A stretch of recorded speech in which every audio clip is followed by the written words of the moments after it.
Yeah, so I think UV maxing is the key to an optimal life for most people. Um, Most people do not get enough sunlight at all. And one of the key ways you can get UV light from the sun is midday exposure. But there's a few things you're going to have to do first to prepare for that. You really want to make sure that you're not eating seed oils in your diet. And you also want to make sure that you're not getting an absence of natural signals, which means you're going to need to get full darkness at night to maintain your circadian rhythm. No blue light after the sun sets. And then you're also going to want to make sure that you get sunlight in the morning because the morning sunlight has infrared light, and this infrared light, without the UV light in the morning, is going to prime all your cells like a sunscreen to be able to absorb as much UV light as possible without any negative consequences. Um, a lot of people don't realize that these signals are reversing time.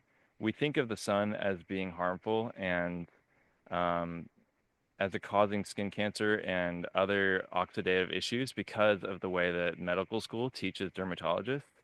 And this is completely wrong. The way that they're looking at it is they're looking at individuals who have intermittent sun exposure, which means they only go on vacation a few times a year.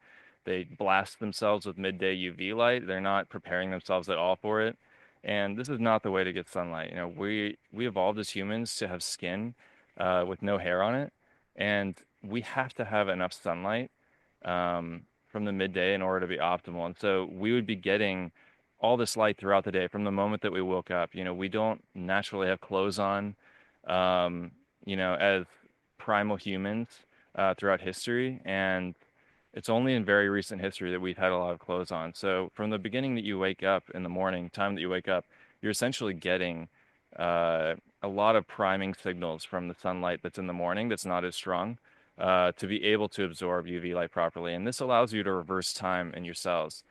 You're increasing the amount of endogenous melatonin created in your cells. You're creating melatonin through your eyes, through tyrosine absorption from UV light.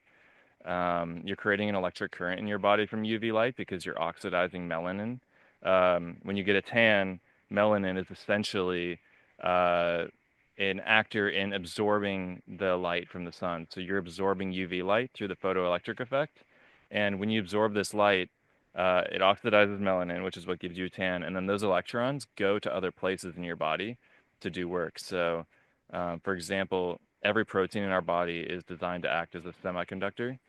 And when we have these semiconductors working optimally, we're able to use the electrons that are flowing through our body to create more light within us.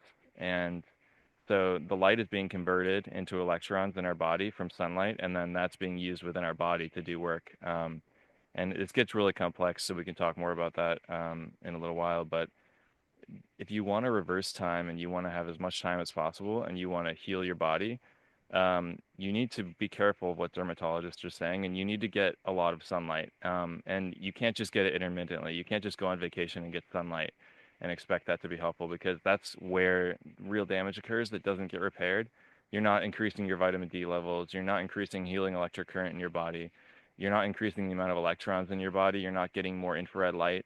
And so, and you're not grounding either, which is essential while you're getting sunlight. And so, if you don't get all of these things and you just blast yourself with UV light on vacation, you're going to get skin cancer because you're damaging your cells and you're not giving your body the ability to heal and the ability to use it as a hormetic signal. You're just using it as a negative signal while you get blasted by blue light throughout the rest of your life. And the blue light is actually what's causing your skin cancer. So it's a very nuanced topic for sure.